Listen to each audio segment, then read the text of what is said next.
Japan's leader invokes her hero, Shinzo Abe, to drive nationalist agenda.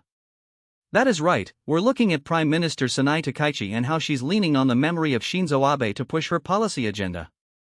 In a recent report, we see her standing before a giant portrait of Abe in a hushed hall in Tokyo, a symbolic gesture that signals she sees Abe as a mentor. The article points out that she is using that relationship to reshape defense and the economy. It's been written that she is leveraging her ties to Mr. Abe, the slain Japanese leader, as she pushes to reshape defense and the economy.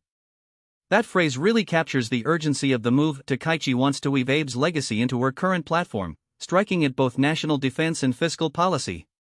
The piece goes on to detail how, in practice, her defense proposals echo Abe's own emphasis on Japan's security posture, which he championed while he was in office. Likewise, her economic push reflects Abe's own focus on boosting domestic growth and tackling stagnation. And you can see in the portrait battle that as Takaichi looks at Abe's face, she's framing her own moves as an extension of his. That's the home stretch, the element of continuity that signals to voters and allies alike that it's a continuation, not a break. So how does this pan out for Japan? In short, Takaichi's insistence on a nationalist angle, for both defense and economic policy, is reshaping how Japan is positioned on the world stage.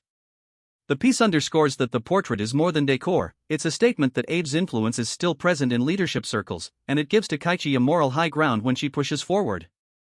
As the country throbs with talk about national identity and security, Takaichi's homage to Abe could either galvanize her supporters or deepen polarization.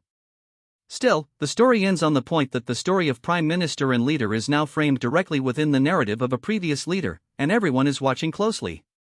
That's the headline's core. The legacy of a former prime minister is actively supplied to a current one, and with that, the gravity of her policies grows. This is a defining moment for Japan's political future, so what do you think Takaichi's next steps will be? Let's keep an eye on her speeches and the policies she's rolling out. That's all for now. Thanks for listening. The show ends with a reminder to subscribe for more in-depth analysis on our channel.